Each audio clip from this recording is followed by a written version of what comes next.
اور حضرت امام جعفر صادق علیہ السلام کی بیٹی کی شادی بنی امیہ میں ہوئی ہے.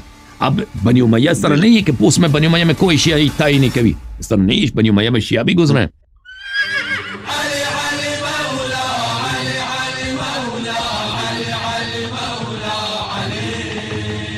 بسم اللہ, کیسے ہیں, خیریت سے ہیں؟ السلام علیکم. وعلیکم السلام. جی میں بالکل خیریت سے ہوں اور میں امید کرتا ہوں کہ آپ بھی بالکل خیریت سے ہوں گے. اللہ آپ کو. اچھا, سب سے پہلے تو میں یہ جو ماشاءاللہ آپ ایک بڑی محنت کا کام کر رہے ہیں جس میں آپ پہ تنقید بھی ہوگی, کچھ لوگ آپ سے سہمت بھی ہوں گے, اور یہ سلسلہ تو چلتا ہے. پھر جو مشن آپ نے اپنے کاندھوں پہ سنبھالا ہوا ہے, ماشاءاللہ, اللہ پاک آپ کی توفیقات میں اضافہ فرمائے. تو بھائی میرے کچھ کوسچنز تھے regarding this topic and some other topics جو ابھی ریسنٹ ٹاپکس چل رہے ہیں اس کے اوپر نا. جی بسم اللہ. تو میں کچھ کلیئرفیکیشنز آپ سے لینا چاہتا تھا. اچھا, سب سے پہلے تو میں جو آج کل بہت ٹاپک جو ہے وہ چل رہا ہے آپ کی جانب سے کہ جو نکاح ہے ایک غیر سید کا ایک سید گھر کی لڑکی کے ساتھ. جی اس پہ میں یہ بات کروں گا کہ جو ہمارے امام ہیں, 12 امام ہیں جو ہمارے, ان کے کیا ہمیں اپنی پوری امام کہیں پہ بھی یہ اگزامپل ملتی ہے کہ ہمارے اماموں نے اپنی کسی بیٹی, جیسے کہ امام تقی کی بھی بیٹیاں تھیں 5, جیسے کہ ابھی جو میرے نالج میں ہے, اگر غلطی ہے تو پلیز آپ مجھے ٹھیک کر دیجیے گا, اور باقی اماموں میں کہیں پہ بھی ہماری امامت میں کیا ہمیں یہ کہیں ملتا ہے کہ انہوں نے اپنی کسی بیٹی کی شادی غیر سید میں کی ہے, غیر سید کے ساتھ کی ہے؟ ایک تو میرا کوسچن 1 یہ ہے. تو آپ کے سوال, اپنے سوال کے جواب لے لیں. جی, اپنے سوال کے جواب لے لیں. دیکھیں, کسی چیز کے حلیت کے لیے ضروری نہیں ہے کہ امام علیہ السلام نے وہ فعل بعینہ ہی انجام دیا ہو. مثلا کیا ہندوستان میں رہنا وہاں پہ جائز ہے؟ کوئی کسی حدیث کی کتاب ملتا ہے کہ کسی امام نے ہندوستان میں رہائش اختیار کی ہو, یا کسی ہندوستانی عورت کے ساتھ شادی کرنا, یا پاکستانی عورت کے ساتھ جو پنجاب سندھ کے عورت ہے اس کے ساتھ شادی کریں؟ یہ کسی حدیث کی کتاب میں ملتا ہے کہ امام علیہ السلام نے شادی کی ہو؟ یا مثلا یہ تو کسی کتاب میں بھی نہیں ملتا. آپ چکن کڑھائی کھا رہے ہیں, یہ کسی حدیث کی کتاب میں ہے کہ چکن کڑھائی کھانا جائز ہے؟ یہ کسی اس کی حلیت کے لیے ضروری نہیں ہے کہ امام علیہ السلام نے وہ کام بنفسی بعینہ ہی انجام دیے ہو. جہاں تک کہ امام علیہ السلام و ائمہ طاہرین علیہ السلام نے جنرل پرنسپلز دیے ہیں کہ آپ کسی بھی مؤمنہ کے ساتھ شادی کر سکتے ہیں. وہ مؤمنہ چاہے وہ پاکستان کا ہو, پنجاب کا, ہندوستان کا ہو, یا بنگال کا ہو, فرق نہیں کرتا. جہاں تک وہ مؤمنہ ہے, وہ فرمایا کہ مؤمنہ کے ساتھ شادی کر سکتے ہیں اگر وہ راضی ہے, وہ کسی بھی خاندان کا ہو, چاہے ہاشمیہ کا ہو, بنی ہاشم وغیرہ. اچھا, پہلی بات یہ. پھر امام جعفر صادق علیہ السلام سے حدیث ہے کہ ان سے کسی نے پوچھا کہ کیا غیر بنی ہاشم میں شادی کر سکتا ہے, بنی ہاشم کی عورت سے؟ انہوں نے امام علیہ السلام نے فرمایا جی ہاں کر سکتا ہے. ٹھیک ہے نا, وہی حدیث ہے جو کتاب اصول کافی میں خارجی والی حدیث. اچھا, اس کے علاوہ رسول پاک صلی اللہ علیہ وآلہ وسلم کی حدیث ہے کہ انا رجل مثلکم ازوجکم و ازوج فیکم, کہ میں آپ لوگوں میں سے آدمی ہوں, میں آپ کو رشتہ دیتا ہوں اور آپ سے رشتہ لیتا ہوں. ان کے واضح الفاظ ہیں, الا فاطمہ علیہ السلام, حضرت فاطمہ الزہرا سلام اللہ علیہا کے علاوہ میں کسی کا بھی میں رشتہ دیتا ہوں, رشتہ لیتا ہوں. دیکھیں ہماری روایات میں اب پہلی بات یہ ہے, تو پہلے جنرل پرنسپل اسٹیبلش ہو گئی. ٹھیک ہے نا. اب آتے ہیں اس کی طرف کہ کیا ان کے سنت میں ملتا ہے کہ ان لوگوں نے اپنی بیٹیوں کو کسی کو دیا ہو. پہلی بات یہ ہے کہ ائمہ طاہرین علیہم الصلوۃ والسلام کے اکثر بیٹیاں جو ہے نا وہ غیر معلوم ہیں کہ ان کی شادی کہاں پہ ہوئی ہیں. صرف ان کے نام تاریخ میں ملتے ہیں. مثلا امام زین العابدین, امام جعفر صادق علیہ السلام, امام کاظم علیہ السلام, ان کی بیٹیاں کے نام مشکل سے ملتے ہیں. ان کے کتنی بیٹیاں تھیں, ان کے نام کیا تھے. اب انہوں نے کن سے شادی کیا ہے یہ تاریخ میں مذکور نہیں ہے, تاریخ میں کہیں مذکور نہیں ہے. بعض کے مذکور ہیں, مثلا امیر المومنین علیہ السلام کے کچھ صاحبزادیوں کا, امام حسین علیہ السلام کے کچھ صاحبزادیوں کا مذکور, لیکن اکثر کے مذکور نہیں ہے کہ ان لوگوں نے کہاں کس جگہ پہ انہوں نے شادی کیا. یہاں پہ آپ کی خدمت میں عرض کروں کہ اس طرح بھی نہیں ہے کہ اگر ان خاندان کا یہ طریقہ کار ہوتا کہ غیروں میں شادی نہیں کرتے تو یہ حتماً مذکور ہوتا, کیونکہ یہ ایک ایسے اختصاصی امر ہو جاتا کہ بھئی یہ خاندان ان کا طریقہ کار یہ ہے کہ یہ اپنے سے باہر کسی کو شادی کرنا ان کو حرام سمجھتے ہیں. تو تو یہ باتیں سب ذہن میں رکھیں کہ اس طرح کی کوئی حدیث نہیں ہے کہ ائمہ طاہرین علیہ الصلوۃ والسلام سے کوئی حدیث مروی ہو یا کسی اور نے کہا ہو، ان کی اپنی حدیث نہ ہو، کسی مؤرخ نے لکھا ہو، کسی مخالف شیعہ غیر شیعہ کوئی کہہ دے کہ یہ لوگ اپنے خاندان سے باہر شادی کو حرام سمجھتے ہیں یا شادی نہیں رشتہ نہیں دیتے، اس طرح کی کوئی بات مذکور نہیں۔ الگ بات آتے ہیں رسول پاک صلی اللہ علیہ وآلہ وسلم کی کتنی بیٹیاں، ٹھیک ہے نا، دیکھیں رسول پاک صلی اللہ علیہ وآلہ وسلم کے متعدد شیعہ حدیث میں اور مخالفین حدیث میں کہ 4 بیٹیاں تھیں، کسی حدیث میں نہیں ہے، ہاں 4 تھی، کسی حدیث میں نہیں ہے کہ وہ دوسری 3 بیٹیاں وہ ربیبہ ہیں، وہ ان کی جو ہے انہوں نے ان کو پال کے رکھا، یہ کسی حدیث میں نہیں ہے۔ بی بی خدیجہ کے ساتھ، غالباً بی بی خدیجہ کے ساتھ آئی تھی، آئی تھنک۔ جی بالکل، ہاں وہ کہتے ہیں کہ یہ کیا ہے، یہ ربائب ہیں، یہ کسی روایت میں نہیں ہے بھائی کہ ربائب ہیں، یہ شیعہ بعض علماء ذاکرین اس طرح کے لوگ، وہ عثمان کی وجہ سے، وہ بھی صرف تعصب کس وجہ سے، عثمان کی وجہ سے، کہ عثمان کو یہ کیسے ہو سکتا ہے کہ عثمان کے ساتھ رشتہ ہوا ہو، تو پھر وہ اس لڑکی کو کیا کہیں گے، اس لڑکی کو اجنبی بنائیں گے، وہ کسی اور کی بیٹی تھی، رسول صلی اللہ علیہ وسلم نے اس کو پال کے رکھا ہے۔ تو بہرحال، اور پھر یہ جو کہتے ہیں کہ پہلے اس بچیوں کی شادی عتبہ اور عتیبہ ابو لہب کے بیٹوں سے ہوا تھا، یہ بھی کسی شیعہ حدیث میں نہیں ہے، یہ بھی کسی شیعہ حدیث میں نہیں ہے۔ جی ٹھیک۔ تو جو لوگ ان کو ربیبہ قرار دیتے ہیں، ربائب قرار، یا ان کی عمر جو کہتے ہیں نا کہ ان کی عمر آگے پیچھے کر لیتے ہیں، اس اصطلاح وہ بھی شیعہ حدیث میں نہیں ہے۔ تو شیعہ حدیث میں موجود ہے کہ رسول پاک صلی اللہ علیہ وسلم کی 4 بیٹیاں تھیں، ایک بیٹی فاطمہ الزہرا سلام اللہ علیہا جو سید نساء العالمین، باقی 3 بیٹیوں کی شادیاں جو کہاں ہوئی ہیں، تینوں کے 3 غیر بنی ہاشم میں ہوئی ہیں۔ ایک بیٹی کی شادی ہوئی ہے، ایک بیٹی کی شادی ہوئی بنی امیہ میں، تینوں بیٹیوں کی بنی امیہ میں شادی ہوئی۔ یہ سب ایک شیعہ حدیث میں، بہت سارے شیعہ حدیث میں۔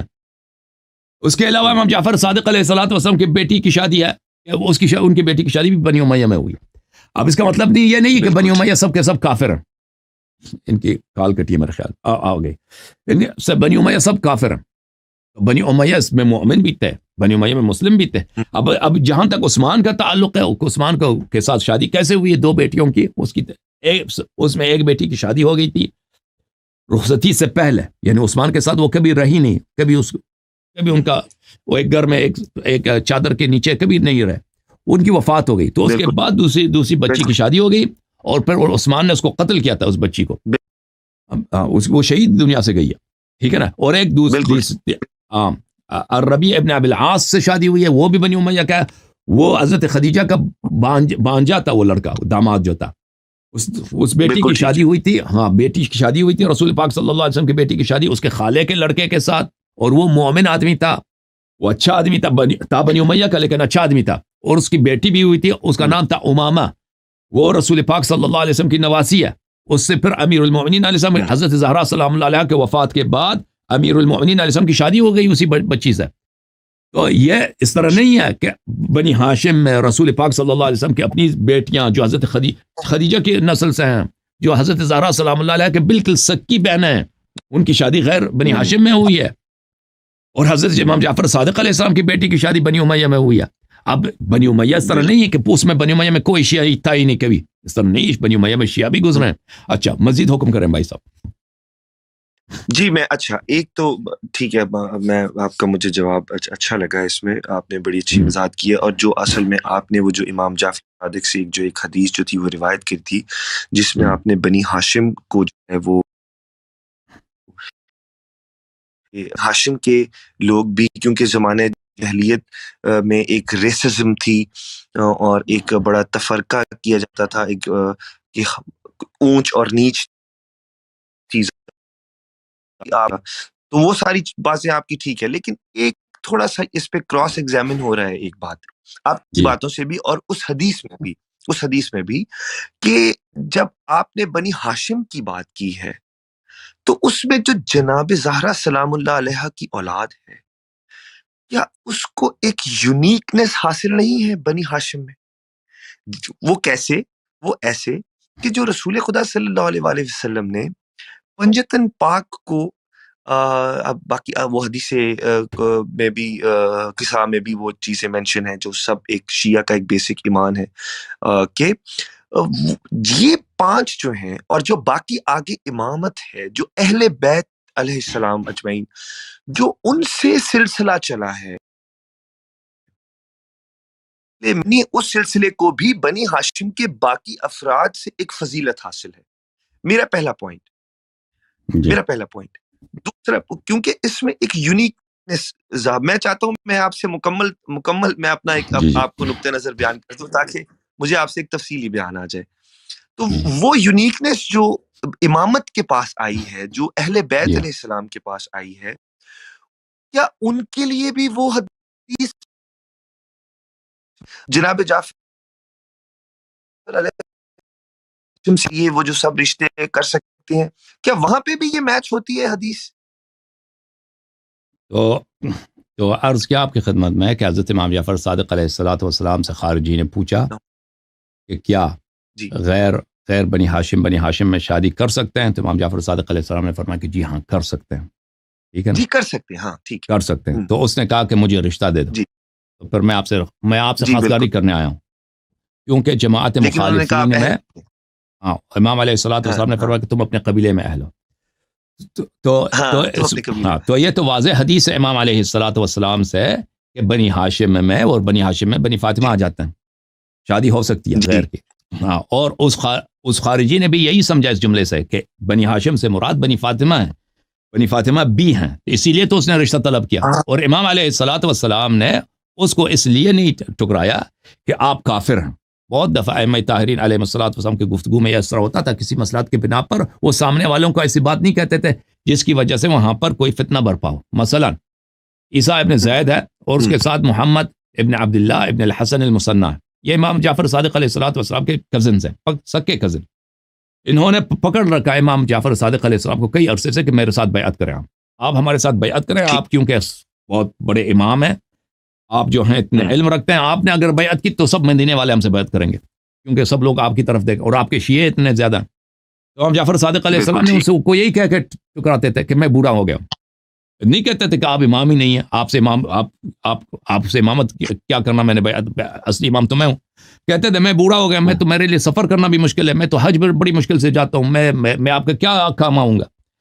تو وہاں پر جو خارجی سے امام علیہ السلام نے فرمایا کہ تم اپنے اہل میں اپنے خون تمہارا وہاں پہ تمہارے کفو ہیں، تو یہ جواب اس لیے دیا تھا کہ وہ خارجی سے رشتہ نہیں ہو سکتا تھا کیونکہ وہ کافر ہے. لیکن امام علیہ السلام اس کی تکفیر نہیں کرنا چاہتے تھے کیونکہ اس سے کوئی فتنہ وغیرہ ہو سکتا تھا، تو وہ ایسی بات نہیں، یا سامنے سے وہ بدتمیزی کر سکتا تھا، گالی دے سکتا تھا، تو ایسا جملہ نہیں کہنا چاہتے تھے جو مسئلہ ان کی نظر میں تھی. تو لیکن حدیث واضح ہے کہ امام علیہ السلام نے فرمایا کہ بنی ہاشم میں غیر بنی ہاشم شادی کر سکتے ہیں. اور جتنے محدثین نے اس حدیث کو نقل کیا، کلینی نے نقل کیا اس کو، شیخ نے نقل کیا اس کو، مرحوم شیخ حر عاملی نے نقل کیا، اور مرحوم مرزا نوری نے، سب نے اسی باب میں نقل کیا کہ مومن مومنہ کا کفو ہے، کہ کوئی بھی مومن کسی بھی مومنہ کسی بھی خاندان سے ہو شادی کر سکتا. ہاں اب آپ یونیکنیس کی بات کرتے ہیں، بالکل نسبی لحاظ سے یونیکنیس ہے،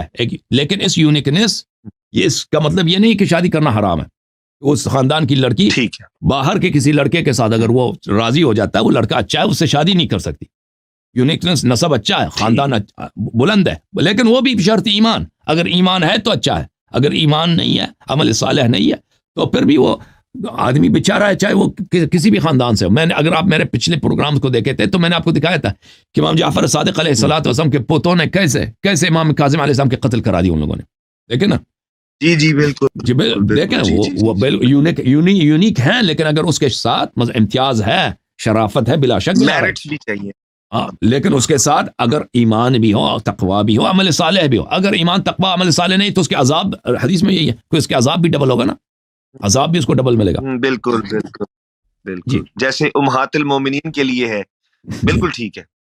جی سر، مزید کوئی سوال ہے بھائی صاحب؟ جی میرا بس ایک کوسچن اور ہے، اگر میں ٹائم آپ کے پاس ہے تو. جی آج کا ایک جو کیا وہ اس درجے پہ فائز ہو سکتا ہے کہ اس کو، کیونکہ جو جناب سلیمان فارسی ہیں ان کو مولا علی نے یہ ڈگری دے دی تھی کہ آپ اہل بیت میں سے ہیں. کیا میں صحیح کہہ رہا ہوں؟ بالکل. اچھا آگے چلتے ہیں. اچھا وہ ان کو ڈگری ملی. اب میں گزارش کرتا ہوں کہ ادھر سے جب حدیث قصہ آتی ہے تو جناب رسول خدا صلی اللہ علیہ وآلہ وسلم نے جو چادر کے نیچے 5 ہیں ان کو کہا کہ ہم ہیں اہل بیت. اچھا، اب اس کا مطلب یہ ہے کہ کیا رسول خدا صلی اللہ علیہ وآلہ وسلم کے بعد، جیسا کہ مولا علی نے جناب فارسی سلیمان فارسی کو اپنے اہل بیت میں شامل کیا، جو کہ حق ہے اور میرا اس پہ ایمان ہے، کیونکہ مولا علی کے پاس یہ چیز کا اذن ہے کہ وہ اس چیز جناب سلیمان فارسی کو اس میں شامل کر سکتے تھے. تو کیا صرف اہل بیت اپنی زندگی میں ہی کسی کو کال آؤٹ کر یا کیا مومن بھی اپنے آپ کو جو ہے وہ غیبت میں ہے؟ اور کیا امامت کے سلسلے میں جب حجت اس دنیا میں ہو، کیونکہ حجت تو کہیں پہ بھی نہیں جا سکتی، ہر وقت دنیا میں حجت ہے، تو کیا شیعہ یا مومن بھی اپنے آپ کو اس درجے پہ فائز کر سکتا ہے کہ اس کا شمار اہل بیت میں ہو جائے؟ تو بلا شک بلا ریب یہ تو ائمہ طاہرین علیہم الصلوۃ والسلام کی بہت سارے روایات میں ہے. قرآن کی آیت ہے فمن اتبعنی فانہ منی، جو میری اتباع کرتا وہ مجھ میں سے ہے. ملاحظہ فرمائیے کتاب المحاسن ہے احمد بن محمد بن خالد برقی کی، یہاں پہ بہت سارے روایات ہیں. میں آپ کو ایک روایت دکھا دیتا ہوں اس میں سے کہ جی امام علیہ السلام نے فرمایا کہ شیعہ ہمارے شیعہ اہل بیت علیہم السلام میں سے ہیں. ملاحظہ فرمائیے یہ پہلی ہے جو حدیث ہے ان لکل شیء جوہرا وجوہر ولد آدم محمد صلی اللہ علیہ وآلہ ونحن وشیعتنا، ہر چیز کا ایک جوہر ہوتا ہے، جوہر ولد آدم، ہر چیز کا ایک جیول ہوتا ہے، ایک زینت ہوتی ہے. اولاد آدم کا جو زینت ہے محمد صلی اللہ علیہ وآلہ وسلم اور ہم اور ہمارے شیعہ ہیں. صدیر سے روایت ہے کہ امام جعفر صادق علیہ السلام نے فرمایا انتم آل محمد انتم آل محمد، یہ تو آپ لوگ آل بیت ہو، آپ تم لوگ آل البیت ہو. اپنے شیعوں سے فرمایا یا مالک انتم اللہ شیعتنا حقا. امام جعفر صادق علیہ السلام نے اپنے صحابی مالک ابن اعین سے فرمایا کہ تم واقعا تم لوگ ہمارے شیعہ ہو. یا مالک تراک قد افردت فی القول فی فضلنا انه ليس يقدر احد على صفة الله وكنه قدرته وعظمته فكما لا يقدر احد على كنه صفة الله وكنه قدرته وعظمته ولله المثل الاعلى فكذلك لا يقدر احد على صفة رسول الله صلى الله عليه وآله وفضلنا وما اعطانا وما اوجب من حقوقنا وكما لا يقدر احد ان يصف فضلنا وما اعطانا الله وما اوجب من الله من حقوقنا. آپ لوگ واقعا ہمارے شیعہ ہو. کیا کوئی شخص اللہ تعالیٰ کا حق بیان کر سکتا ہے، اس کی عظمت بیان کر سکتا ہے؟ نہیں بیان کر سکتا. امام علیہ السلام فرمانا ہے کیا کوئی شخص رسول پاک صلی اللہ علیہ وسلم اور ائمہ طاہرین علیہ السلام کا حق اور ان کا عظمت اور ان کے جو حقوق ہیں بیان کر سکتا ہے؟ امام علیہ السلام نے فرمایا کوئی بیان نہیں کر سکتا. پھر فرمایا کہ اسی طرح كما لا يقدر احد ان يصف حق المؤمن ويقوم به مما اوجب الله على حق اخيه المؤمن. اسی طرح جیسے اللہ تعالیٰ جیسے انسان پیغمبر صلی اللہ علیہ وآلہ اور ائمہ طاہرین علیہ السلام کی عظمت ان کے حق کو بیان نہیں کر سکتا، اسی طرح انسان مومن کا حق بھی بیان نہیں کر سکتا اور مومن کی بھی عظمت نہیں بیان کر سکتا. واللہ یا مومن ان المؤمنین لیلتقیان فیصافح كل واحد منهما صاحبه فما يزال الله تبارک وتعالى ناظرا الیہما بالمحبت والمغفرہ. جب دو مومن آپس میں ملتے ہیں، ہاتھ ملاتے ہیں، تو اللہ کی قسم اللہ تعالیٰ ان کی طرف رحمت کے ساتھ اور مغفرت کے نظر کے ساتھ دیکھتا ہے.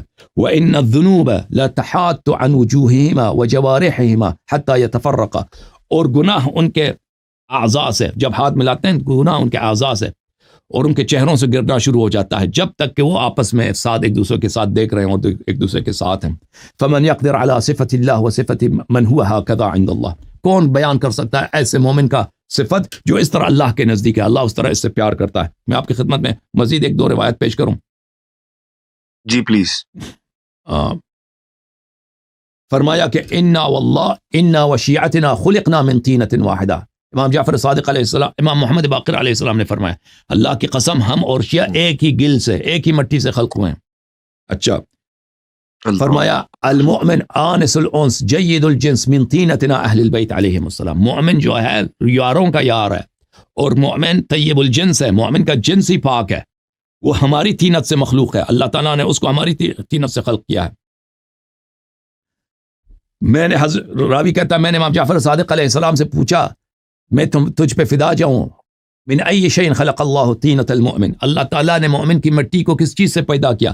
فرمایا من طینۃ الانبیاء فلن ینجس ابدا، اللہ تعالیٰ نے مومن کو انبیاء علیہ السلام کی مٹی سے خلق کیا، وہ کبھی نجس نہیں ہوتا۔ مومن کہ چاہے ماں باپ نے کافر مشرک بھی ہوں لیکن وہ کبھی اس کو ان کی شرک نہیں لگتی۔ میں نے پوچھا امام جعفر صادق علیہ السلام سے المؤمنون من طینۃ الانبیاء قال نعم، مومن کیا طینت انبیاء سے مخلوق ہیں؟ فرمایا جی ہاں۔ امام جعفر صادق علیہ السلام نے فرمایا ان اللہ تبارک و تعالی خلقنا من اعلی علیین وقلب قلوب شیعتنا مما خلقنا من، اللہ تعالیٰ نے ہمیں اعلی علیین سے خلق کیا ہے اور ہمارے شیعوں کے دلوں کو، ہمارے شیعوں کے ارواح کو ہمارے ہی مٹی سے خلق کیا ہے، اسی اعلی علیین سے خلق کیا ہے۔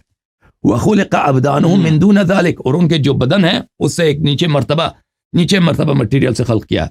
فقلوبهم تهوی الینا، ان کے مومن، اسی لیے مومن کے دل کیونکہ وہ ہمارے ہی نور سے مخلوق ہیں، ہماری طرف وہ راغب رہتے ہیں، ہم سے پیار کرتے ہیں۔ لأنها خلقت مما خلقنا من، کیونکہ اللہ تعالیٰ نے اسی نور سے جس سے ہمیں خلق کیا اسی سے اہل بیت ہمارے شیعوں کو خلق کیا۔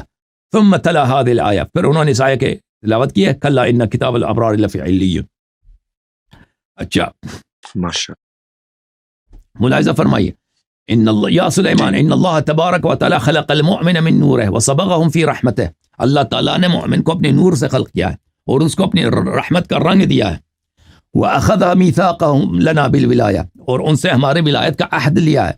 فالمؤمن اخو المؤمن لابیہ وامہ، مومن کا بھائی ہے، ایک ہی سکے بھائی ہے مومن کا، ایک ہی باپ سے ایک ہی ماں سے۔ وہ ماں باپ کون ہے؟ ابوہ النور و امہ الرحمہ، اس کا باپ نور ہے اور اس کا ماں رحمت ہے۔ کون سا نور، کون سا رحمت؟ نور اللہ کی عظمت کا نور اور اللہ کی رحمت، یہ مومن کا نسب ہے۔ نبی عبداللہ علیہ السلام ان اللہ تبارک و تعالی خلق المؤمن من نور عظمتی و جلال کبریائے، اللہ تعالیٰ نے مومن کو اپنی نور عظمت اور اپنے جلال کبریا سے خلق کیا ہے۔ اچھا جی، میں آپ کے لیے امام جعفر صادق علیہ السلام نے فرمایا ان نطفة المؤمن لتكون في صلب المشرك فلا يصيبه من الشر شيء حتى يضعه، مومن کا نطفہ کافر کے صلب میں ہوتا ہے۔ محمد ابن ابی بکر ابو بکر کے بیٹا ہے، جنت کا سردار ہے۔ امیر المؤمنین علیہ السلام نے فرمایا محمد میرا بیٹا ہے، من صلب ابو بکر کی نسل سے، لیکن میرا بیٹا ہے۔ مومن کا نطفہ مشرک کے صلب میں ہوتا ہے، فلا یصیبہ من الشر شیء حتی یضعہ، اس کی شر اس کو نہیں لگتی جب تک کہ اس کی ولادت ہوتی ہے۔ فاذا صار بشرا سویا لم يصبه من الشر حتی یجی علیہ القلم، مومن جب تک بالغ نہیں ہوتا اس کو کوئی شر نہیں لگتا، کوئی برائی نہیں لگتا، جب بالغ ہو جاتا ہے تو پھر اس کے اپنے اعمال ہیں کہ جو کچھ کرتا ہے۔ اچھا بالکل ٹھیک ہے۔ اچھا لیکن ایک بات میں ساتھ یہ بھی میری رہنمائی کرتے جائیں کہ یہ جو مومن لفظ ہے اس کانٹیکسٹ میں، کیا اس سے گناہ کبیرہ کا ارتکاب ہو جائے اس سے ایمان کا نور نکل جاتا ہے نا؟ روایت میں بہت ہے کہ جو شخص گناہ کبیرہ کرتا ہے اس سے ایمان کا نور نکل جاتا ہے، پھر جب دوبارہ توبہ کر لیتا ہے فوراً واپس آ جاتا ہے،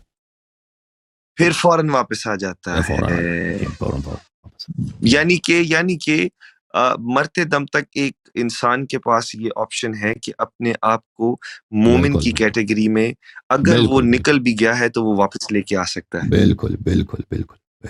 بالکل اللہ تعالیٰ نے یہ دروازہ کھلا رکھا ہے، جو چاہے ایمان قبول کرے، انا ہدیناہ السبیل اما شاکرا و اما کفورا۔ اللہ آپ کو عزت دے میرے بھائی۔ آپ کا اسم گرامی کیا تھا؟ تاثیر بھائی؟ تاثیر حسین۔